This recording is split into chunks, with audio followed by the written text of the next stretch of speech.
20 minutes past midnight on the 6th of June, 1944, a German general is playing cards. General Lieutenant Joseph Reichert commands the 711th Infantry Division, east of the River Orne in Normandy, and his game has run late because the drone of aircraft will not stop.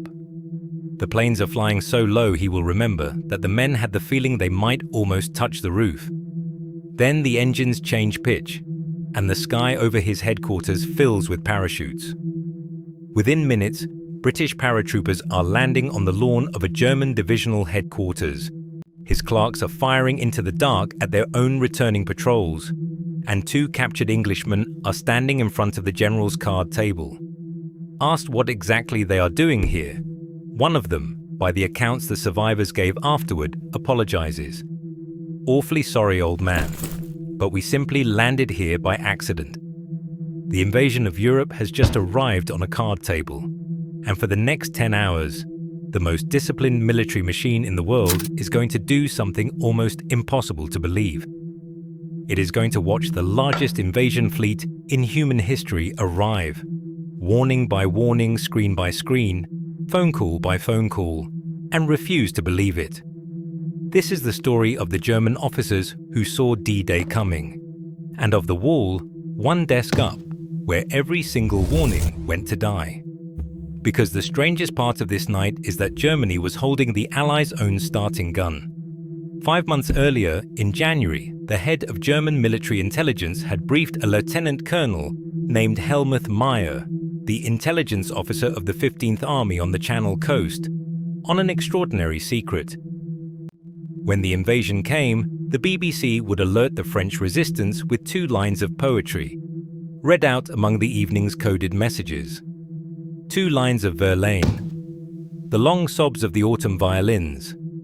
And then, when the landing was less than 48 hours away, the second line, wound my heart with a monotonous languor. Meyer's 30-man intercept team lived with headphones on, fishing for a poem. On the 1st of June, at 9 in the evening, they caught the first line. The warning went up the chain, to Army Group B, to the Commander-in-Chief West, to Hitler's own high command. Germany now knew the invasion was coming within 2 weeks, and it knew what the starting gun would sound like. Hold on to that. Everything that follows happened to an army that had been told. Then came the 5th of June, and the weather did the Allies a favor no deception planner could have bought. A gale had been blowing for days, and German meteorology was blind. The weather ships and Atlantic stations that could have seen past the horizon had been lost years before, so the Luftwaffe's forecasters saw only more storm and declared an invasion impossible for days to come. On the strength of that forecast, the coast relaxed. Admiral Kranke's naval patrols for the night were cancelled. The Luftwaffe stood down. Senior commanders left their posts for a map exercise scheduled in Rennes. The 7th Army, the army actually holding Normandy, went further. The American official history records, from the German files, that its routine evening orders for the 5th of June actually cancelled a planned alert for that night. And at dawn the day before, a staff car had left Army Group B's headquarters, carrying Field Marshal Erwin Rommel himself, driving home to Germany. Not, as the legend has it, to a party. It was his wife Lucy's 50th birthday on the 6th of June, and on the seat beside him was a pair of grey suede shoes he had bought for her in Paris, and in his briefcase was the real business of the trip, an appeal he intended to make to Hitler in person for 2 more panzer divisions under his own hand. His own weathermen had told him nothing could happen. The Allies, reading the same ocean with better instruments, had found the one gap in the storm and jumped through it. At 10:15 that night, Meyer's men caught the second line of the poem, wound my heart with a monotonous languor. Invasion within 48 hours. Meyer ran the warning to his commander, Generaloberst Hans von Salmuth, who was playing bridge. Salmuth ordered the entire 15th Army to full alert, and then, as he himself told the writer Cornelius Ryan years later, went back to his cards, remarking that he was too old a bunny to get too excited about this. It sounds like negligence. It was actually the high watermark of German alertness that night, because Salmuth at least acted. The warning also went up by teletype to every headquarters that mattered, and the American official history preserves what the desks above did with it. The intelligence staff at Commander-in-Chief West rejected it, on the grounds that it would be absurd for the Allies to announce their invasion in advance over the BBC. No coast-wide alarm was ordered, and so the 15th Army, standing at the Pas de Calais where nothing was coming, spent the night awake, while the 7th Army, standing exactly where the blow would fall, having cancelled its own alert, slept. That is wall number 1. The men with the starting gun in their hands fired it, and the machine above them ruled it noise. After midnight, the sky itself started telephoning. Paratroopers came down on the 711th Division's card game east of the Orne, and on the Cotentin Peninsula in the west, and the reports began to climb. At 2:11 in the morning, the 716th Division reported parachutists east of the Orne. On its own initiative, with Berlin silent, the 7th Army declared its highest state of alarm. One German general, Wilhelm Falle, driving to the map exercise at Rennes, heard the roar of thousands of aircraft engines, turned his car around, and was shot dead by American paratroopers at the gate of his own headquarters, the first German general to die in Normandy. And at 1:35, the 7th Army's Chief of Staff, General Major Max Pemsel, called Army Group B and said the sentence out loud. This is the invasion. On the other end of the line was General Lieutenant Hans Speidel, Rommel's Chief of Staff, minding the shop while the Field Marshal was in Germany. The answer that came back down was the second wall, a local affair, most likely a diversion. The official history is blunt about how far the delusion reached, recording that the commanders at Commander-in-Chief West, the Air Fleet, the Navy Group, and Army Group B all thought they were probably experiencing the diversionary operation which had been expected. By 3 in the morning, Pemsel had gone further than anyone in the German army that night. From the pattern of the drops, he had concluded that the long-heralded invasion had begun, and he had correctly located its points of main effort near Carentan and near Caen. He was right about the event, right about the places, right about the hour. The record shows his assessment remained a minority view. A man had named the invasion's exact map squares before the first landing craft lowered its ramp, and it changed nothing. And here the night turns genuinely strange, because the machine's last working sense was being fed a hallucination. Along the invasion coast, German radar had been systematically bombed and jammed for weeks. Of the 92 radar stations between Dunkirk and Ushant, only 18 managed to operate at all that night, and in the critical hours after 1 in the morning, only 9. Between Le Havre and Barfleur, the exact frontage of the real invasion, not a single station was heard operating. But off the Pas de Calais, where the Germans expected the blow, the surviving screens lit up with an armada. It was made of tinfoil. British bombers were flying slow, creeping orbits toward the Pas de Calais coast and Boulogne, raining strips of foil in precisely timed patterns, while small boats below towed radar reflector balloons. On German scopes, the cloud advanced across the channel at the speed of an invasion fleet. Coastal batteries opened fire on empty water. Reconnaissance was sent against a fleet of ghosts. Meanwhile, 6,939 real ships, the largest armada ever assembled, crossed the channel into a radar hole and anchored off Normandy in the dark. The Navy, to its credit, believed first. At 10 minutes to 2, Navy Group West headquarters logged a message that deserves to be famous. Report to the headquarters of the Führer that it is the invasion.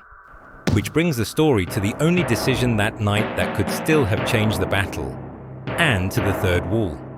Near Paris and Chartres sat the Armoured Reserve, 2 of the strongest divisions in the West, the 12th SS Panzer and the Panzer Lehr, held under Hitler's personal authority. The aging Field Marshal von Rundstedt, Commander-in-Chief West, half believing at last, actually started the corps moving toward Caen on his own authority in the small hours. At 4:45 in the morning, his Chief of Staff, General Blumentritt, telephoned Hitler's High Command to make it official and get the divisions released. The answer came from General Jodl, and the Canadian official history preserves both halves of it. Jodl not only refused to release the divisions, he ordered all movement stop. The reserve belonged to the Führer, the situation was unclear, and Hitler was asleep in Bavaria. No one proposed waking him. Jodl chose not to make the decision himself, and Rundstedt, the most senior field marshal in the German army, reportedly considered it beneath his dignity to telephone Berchtesgaden and beg. So the panzers stood still.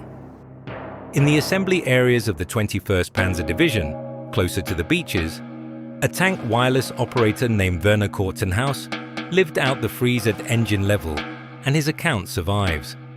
By 2 a.m., we were ready to move, waiting for the order to march, but nobody gave it. We stood around our panzer and simply waited. The driver switched on the motor to warm up the engine, and then he switched it off. After an hour, he switched it on again, and then off again. We kept asking ourselves, why doesn't the order come through? An army of engines, idling on and off in the dark, waiting for one sleeping man's permission. Now, before dawn breaks in this story, we owe you a correction, because the most famous German scene of this whole night is probably not true. You may know it from the film The Longest Day. A major named Werner Pluskat, alone in a forward bunker above Omaha Beach, scans an empty grey sea, and then, as the light comes up, the horizon itself turns into ships, and he telephones headquarters that 5,000 vessels are coming, in the film's words, straight for me. Pluskat was a real officer, and he told that story for the rest of his life, and he even advised the filmmakers. But the historian Joseph Balkowski, working through his division's own surviving telephone log, found no such call from Pluskat's battalion opening the alarm. Veterans of the neighboring bunkers went further. Heinrich Severloh, the machine gunner at Strong Point 62, wrote flatly that Pluskat was not with his unit that morning, and other artillerymen of the division placed him away from his post, in Caen, until after the shooting started. The cinematic version of this night rests on a man who, by his own comrade's testimony, was not there to see it. Here is what makes the true version worse. Germans did see the fleet. At dawn, at the Krisbeck battery near the Marcouf Islands, a naval officer named Walter Ohmsen looked through his rangefinder, counted warships filling the horizon, and reported it up the chain, one of the first confirmed sightings of the Armada. The problem was never the seeing. By sunrise, the German machine had the poem, the paratroopers, the prisoners, the radar ghosts, Pemsel's map squares, the Navy's flat declaration, and now the fleet itself in a rangefinder. Seeing was working fine. Believing was broken. At 10 minutes past 5, the naval bombardment began. At 6:31, the first Americans waded ashore at Utah Beach. At 6:35 at Omaha, and within the hour the British and Canadians at Gold, Juno and Sword. The message the Navy had logged at 10 minutes to 2, that it was the invasion, was more than 4 hours old, and still, officially, unbelieved. At the Berghof in Bavaria, Hitler had gone to bed around 3 after an evening of films and fireside talk, and he was still asleep at 10 when the armaments minister arrived. The story that no one dared wake a drug dictator misses the real horror. The machine had already decided, at 4:45, through Jodl, to wait for him. He was briefed late in the morning, held his regular noon conference, and at an afternoon reception, greeted the news almost cheerfully. "It has begun at last," he said. He had wanted the Allies somewhere he could hit them. At 10:15 that morning, Speidel finally reached Rommel at his home in Herrlingen.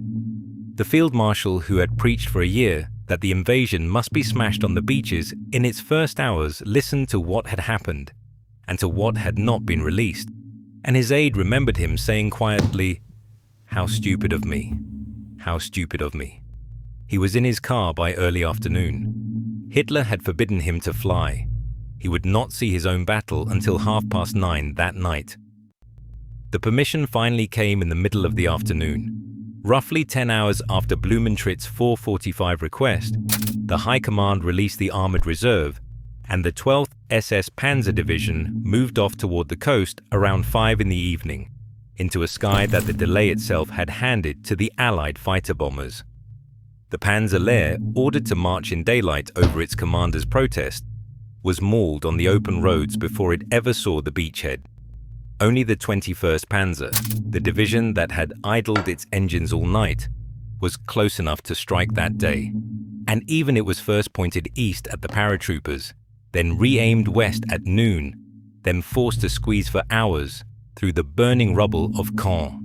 At 4:20 in the afternoon, roughly 90 Panzer IVs finally attacked into the gap between the British beaches, and a battle group did what the entire German plan had demanded. Around 8 in the evening, it reached the sea at Lyon-sur-Mer. For 1 hour on D-Day, German tanks stood on the invasion coast between two Allied beachheads. Then the evening sky behind them filled with nearly 250 gliders of the next Allied lift. The spearhead pulled back rather than be cut off, and the only armoured counterattack of the 6th of June was over. That is how close the warnings came to mattering, and how far. If you think one bad night explains this, the next 4 days closed the case. The invasion was ashore, real and growing, and the German High Command still would not believe its own eyes. On the 9th of June, a German-controlled double agent in London, a man the Abwehr trusted completely, and the British ran completely, radioed that the Normandy landing was a diversion, and the real blow would fall at the Pas de Calais. Berlin believed him. At 7:30 the next morning, Field Marshal Keitel personally telephoned to cancel the movement of 2 more armoured formations toward Normandy and turn them back toward Calais to guard against an army group that did not exist, commanded, the Germans believed, by General Patton. 19 divisions of the 15th Army stood facing an empty sea into July, waiting for the Phantom. The machine had not merely failed to see D-Day coming, offered 6 weeks of proof, it went on preferring the invasion it had predicted to the one that was killing it. So do not remember this night the way the movie tells it, as one man in a bunker watching fate sail toward him. Remember it the way the documents tell it. Meyer caught the poem twice. Salmuth alerted the wrong army because it was the only one he owned. Reichert took prisoners on his own lawn an hour into the battle. Pemsel named Carentan and Caen before 3 in the morning. The radar men logged an armada aimed at the wrong coast, made of foil. Omsen counted the real one through a rangefinder at dawn. The Navy told the Führer's headquarters, in writing, that it was the invasion, 5 hours before the first ramp drop. Every eye in the machine worked. What Germany had built was a command system in which seeing was permitted and believing required authorization, and the authorization slept in Bavaria while tank engines switched on and off and on again in the Norman dark. The Atlantic Wall's fatal gap was never on the beaches. It ran up a telephone line, desk by desk, to a man nobody would wake. This has been Nick's World War II archive. The other side of this same morning is on the Channel 2, the story of why Omaha became the deadliest beach of the day. If you want the war's turning points told from the documents, with the myths flagged as myths, subscribe. There is always another file on the way.